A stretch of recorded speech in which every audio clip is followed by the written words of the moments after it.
Hi fellow Django developers, Hezekiah here from alwaysdjango.com, where we discuss interesting Django topics that help you grow, improve as a Django developer. So if that sounds interesting, like, subscribe, share this video with anyone if you will find this video important.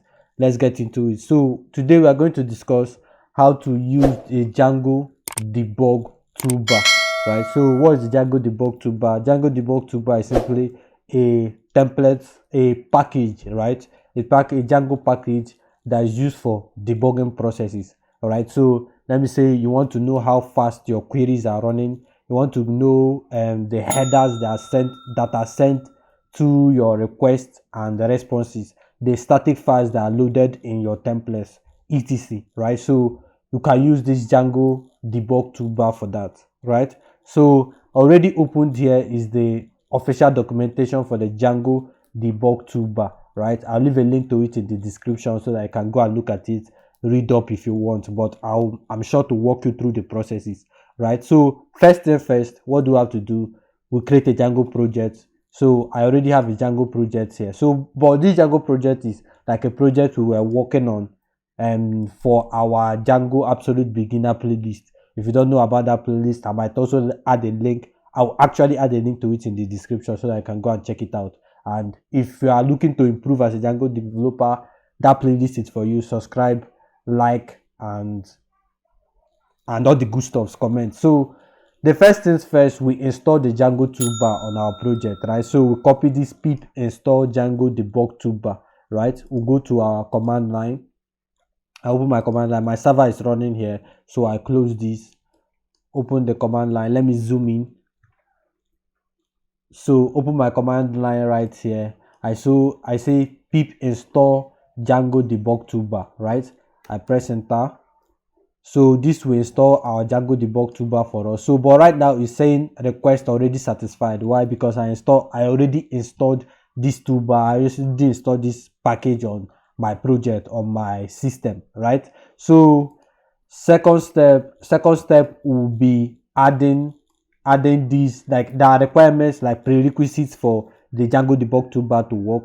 First one, will be having this installed apps, this Django contrib.static files in our installed apps. So let's go to our settings.py file. If we go to our settings.py file, in our installed apps, we have this Django contrib static files, right? So that's already satisfied. Then the second step is having this template, this backend template in our application, right? In our template, in our settings.py file, in these templates, we should have this backend right here. So if you create a Django project, by default, these settings will already be configured for you, right? So you don't have to do anything unless you made some changes, right? So the second step will be adding this debug toolbar to your project installed applications, right? So in your installed application list, you copy debug toolbar, you come here to your settings.py file and you add this, right? It doesn't matter where you add it, as a string, right? So debug toolbar, that's the second step. Now the third step will be in your urls.py file, you have to add this URL, right? So we'll go to our urls.py file. I think I already added this, right? So I already added this. So you add this. After adding this, you need to import include, right? The Django urls include function, this include right here. So from Django.urls, import include, right? You already imported path, so you also import include, right? So the next step is adding the middleware, right? So the middleware, if we don't know about middlewares, also we have a tutorial on this channel that we discuss middlewares. I'll also add a link to it in the description. If you are watching on YouTube, it should be popping out on your screen right now so that you can click on it and do what you have to do. So in your middlewares list, in your settings.py file, also in your middlewares list, you add this middleware, right? So we come here, it is the debug toolbar.middleware.debug toolbar middleware, right? So we come here in settings.py, in our middlewares list, we come here at the bottom right here, we add this.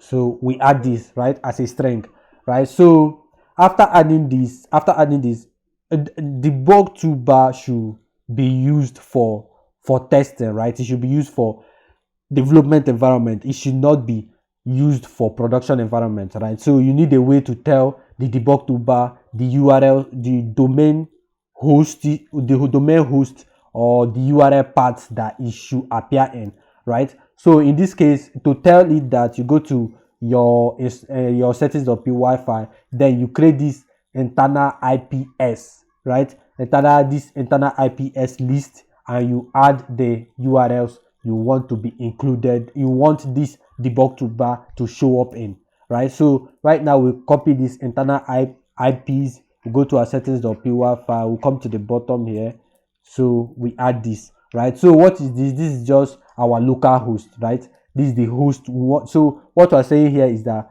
this debug toolbar should show up for this local host, right? So if you have another, maybe you want this thing to show for any reason, you want it to show up in a production environment, production URL, maybe your URL is, maybe let me say www.example.com, right? So you can also do this, right? So you can also do this, right? You just add the URLs where you want this debug toolbar to show up in. So let's start our production server. We say python manage.py run server, right? So our server is about to start. It started, right? So let's go to so we have a part. You can see this debug toolbar right here. This is what we call the Django Debug Toolbar. So let's go to maybe /book. We declare the URL path. So this /book. So if you come here, you can see the history. This simply gives you the history, that's the URL paths you have visited, right? So you can see the last one, this is like from top to bottom, right? So the last one right here, you have the slash, right? That's the home page, and you can see the method is a get method. You can see the path, you can see the request variable, you can see the status.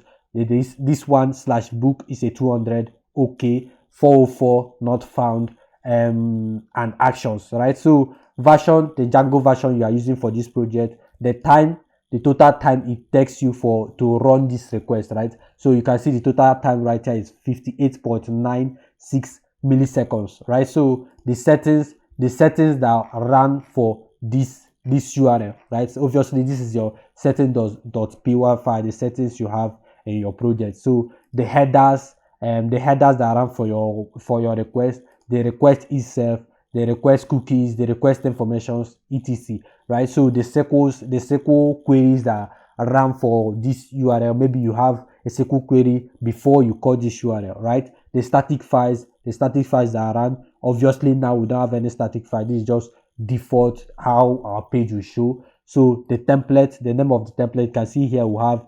index.html. This is the template. The cache, whether it was cached, the signals, the Django signals, the pre-migrate, this what run. If maybe you subscribe to a post save signal, it will also show up here. So the Django Debug Toolbar is just generally used to give us information about a request, so that maybe we can make decisions, know whether our request is consuming a lot of resources, whether it's taking a lot of time, and etc. So this is it for me today, guys. I hope you learned something. Obviously, this debug toolbar is a very interesting package, Django package, right? It's very important. I usually use it for when I'm developing, like working on a project with Django, right? So this is it for me today, guys. If you have not subscribed, subscribe, like the video, comment, share, all the good stuffs, and take care of yourself.